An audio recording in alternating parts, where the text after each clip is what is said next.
সুনানে আবু দাউদের এক বর্ণনা বিষ্ণু সাল্লাল্লাহু আলাইহি ওয়াসাল্লাম বলেন, খুব চমৎকার একটি হাদিস, মনোযোগ দিয়ে শুনুন। তিনি বলেন, আনা যাঈনুন বিবাইতিন ফি রাবাদিল জান্নাতি লিমান তারাকাল মিরাআ ওয়া ইন কানা মুহিক্কান।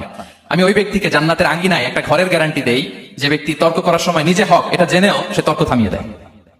অনেক সময় হয় না, অনেকে পায়ে পাড়া দিয়ে ঝগড়া করতে আসে, এরকম আছে না নাই?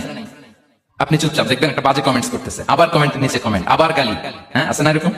বিষ্ণু বলেন, নিজে হক এটা জানার পরেও আর যাতে তর্ক না বাড়ে, যে তর্ক থামিয়ে দেয় জান্নাতের আঙ্গিনায়, তাকে আমি একটা ঘরের গ্যারান্টি দেই। ওয়াবিবাইতিন ফি ওয়াসাতিল জান্নাতি লিমান তারাকাল কাযিবা ওয়া ইন কানা মাযিআন।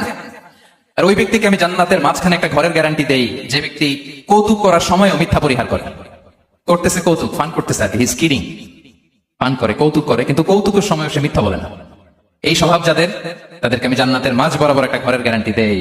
এরপর বিষ্ণু কি বলে দেখেন, তিনি বলেন, ওয়াবিবাইতিন ফি আ'লাল জান্নাতি লিমান হাসানা খুলুকাহু। আর জান্নাতের একেবারে হাইস্ট পিক অফ প্যারাডাইস, জান্নাতের